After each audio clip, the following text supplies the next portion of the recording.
السلام علیکم۔ موجودہ صورتحال جو ہمارے ملک بھارت میں ہوئی ہے تو ہم جمیع خدام خواجہ حضور غریب نواز رحمۃ اللہ علیہ اجمیر شریف سے ایک پیغام دینا چاہتے ہیں مسلمانوں کو کہ سویدھان کے دائرے میں رہ کے اپنی آواز بلند کرنا سیکھیں، اور جو بھی کبھی بھی دین و ملت کے معاملات ہوئے ہیں، چاہے وہ ناموس رسول کا معاملہ ہو صلی اللہ علیہ وآلہ وسلم یا اہل بیت اطہار کا، بارگاہ حضور غریب نواز سے ہمیشہ آواز اٹھی ہے۔ لیکن افسوس جن کا کہ دائرہ سب میں وسیع ہے، درگاہ اور خانقاہوں کا بھارت میں اور بر صغیر میں، یہاں سے خاموشی کیوں ہے؟ نکل کر خانقاہوں سے ادا کر رسم شبیری، اور یہ وقت مسلکی اختلافات کا نہیں ہے۔ مسلکی اختلافات کو درکنار رکھتے ہوئے، بالا طاق رکھتے ہوئے ہمیں قوم و ملت کے لیے آواز اٹھانی ہے۔ بے شک ہم اس چیز کی سخت مذمت کرتے ہیں جو مہرولی شریف میں بابا قطب الدین بختیار کاکی رحمۃ اللہ علیہ کے قرب و جوار میں جو 700 اور 800 سال پرانی مسجد، مدرسہ، قبرستان ڈھائے گئے ہیں، ہم اس کی سخت مذمت کرتے ہیں۔ یہ اس دور کے قبرستان تھے جو بابا قطب الدین بختیار کاکی جو حضور غریب نواز کے جانشین ہیں، ان کے ہم اثر تھے، خلفاء تھے اور مریدین تھے۔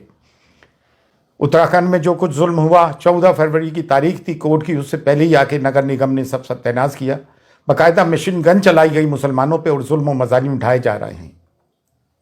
ہمیں وہ UCC برداشت ہی نہیں ہے جو ہماری شریعت میں مداخلت کرتا ہو۔ بریلی میں جو توقیر رضا خان صاحب نے آواز اٹھائی، سویدھان کے دائرے میں رہتے ہوئے جیل بھرو آندولن کا آہوان کیا، جو گاندھی جی نے برٹش پیریڈ کے وقت کیا تھا، وہ بھی ایک سویدھانک طریقہ ہے، ہم نے اس کی بھی پرزور حمایت کی ہے۔ اور مفتی سلمان اظہری صاحب کو جو بندی بنایا گیا، ان پہ کیس لگایا گیا، ایسی انہوں نے کون سی بات کر دی تھی، اور ATS کو اس میں حائل کر دیا گیا۔ جب بھی کوئی مسلمان کوئی اپنے حقوق کی آواز اٹھاتا ہے، اپنے پہ ہو رہے ظلم کی آواز اٹھاتا ہے، تو اس کے تار پاکستان سے یا کسی بھی ٹیررسٹ آرگنائزیشن سے جوڑنے کی کوشش کی جاتی ہے۔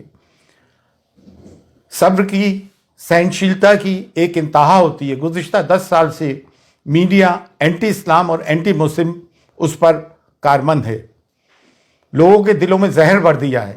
میڈائیول پیریڈ میں تاریخ میں کیا ہوا، ہسٹری میں کیا ہوا، اتہاس میں کیا ہوا، اس کے ذمہ دار ہم قطعی طور سے نہیں ہیں، پارٹیشن کے ہم ذمہ دار نہیں، پھر ہمارے پر یہ مظالم اور ظلم کیوں اٹھائے جا رہے ہیں؟ ہندوستان میں ڈائیورسٹی ہے، تمام پھولوں کا ایک گلدستہ ہے، صرف ایک گیندے کا پھول ہی کیوں؟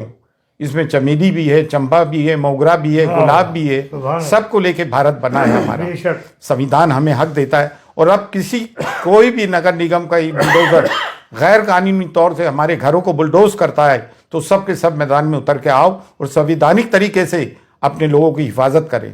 یہ بلڈوزر کی راجنیتی انہوں نے اسرائیل سے سیکھی ہے۔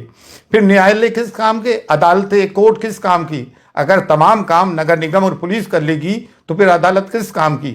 عدالتوں سے جو فیصلے آ رہے ہیں قانون کی روح سے نہیں آ رہے ہیں بلکہ آستھا کی روح سے آ رہے ہیں۔ تو اب مسلمان جائیں تو کہاں جائیں؟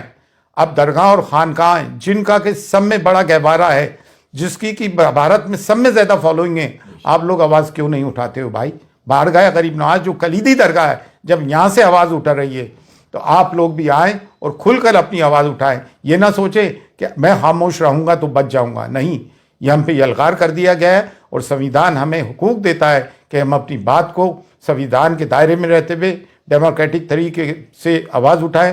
آج حضور غریب نواز کی درگاہ تک بھی بات پہنچ گئی ہے، حضور غریب نواز کی شان میں گستاخیاں ہو رہی ہیں، ہمارے نبی کریم صلی اللہ علیہ وآلہ وسلم کی شان میں گستاخیاں ہو رہی ہیں۔ کب تک مسلمان برداشت کرے گا؟ اور اگر مسلمانوں کی عبادت گاہوں پہ بلڈوزر چلنے کے بعد بھی مسلمان چپ ہے تو اس سے بڑھ کے مرداری کیا ہوگی؟ لیکن الحمدللہ اب مسلمان جاگ گیا ہے، ہم سب جاگ گئے ہیں۔ بارگاہ حضور غریب نواز سے بھی صدا بلند ہوتی آئی ہے، اور اب پرزور بلند ہو رہی ہے کہ اٹھو اور اٹھ کے ظلم کے خلاف آواز اٹھاؤ۔ اگر اپنے آپ کو حسینی کہتے ہو اور ظلم کے خلاف آواز بلند نہیں کرتے ہو تو تم کیسے حسینی ہو؟ مسلکی اختلافات اپنی جگہ ہیں، لیکن ملت کی بنیاد پر مسلکی اختلافات کو بالائے طاق رکھو، اور جو لوگ بول رہے ہیں ان کی حمایت کرو، آؤ اور بولو مسلمانوں کے ظلم کے خلاف۔ فی امان اللہ، اللہ حافظ۔